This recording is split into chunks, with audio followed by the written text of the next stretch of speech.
মুন্সিগঞ্জের গজারিয়ায় বাউশিয়া ইউনিয়ন পরিষদের প্রশাসক ও ১২ জন প্রশাসক সদস্য নিয়োগ দিয়েছে স্থানীয় সরকার, পল্লী উন্নয়ন ও সমবায় মন্ত্রণালয়ের স্থানীয় সরকার বিভাগ। এতে বাউশিয়া ইউনিয়ন পরিষদের প্রশাসক হিসেবে মোহাম্মদ এবাদুল হককে নিয়োগ দেওয়া হয়েছে। একই সঙ্গে ইউনিয়ন পরিষদের কার্যক্রম পরিচালনার জন্য ১২ জন সদস্য নিয়োগ করা হয়েছে।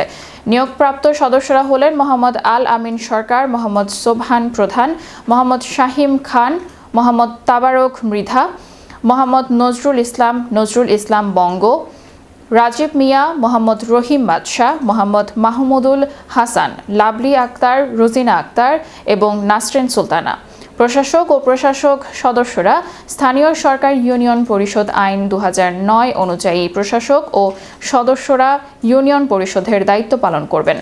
অনুষ্ঠানে উপস্থিত ছিলেন জেলা যুব দলের সদস্য সচিব মোজাম্মেল হক মুন্না, বিএনপির মুন্সিগঞ্জ জেলা আহ্বায়ক কমিটির সদস্য অধ্যাপক এ.কে.এম. গিয়াস উদ্দিন সহ সুশীল সমাজের প্রতিনিধিরা।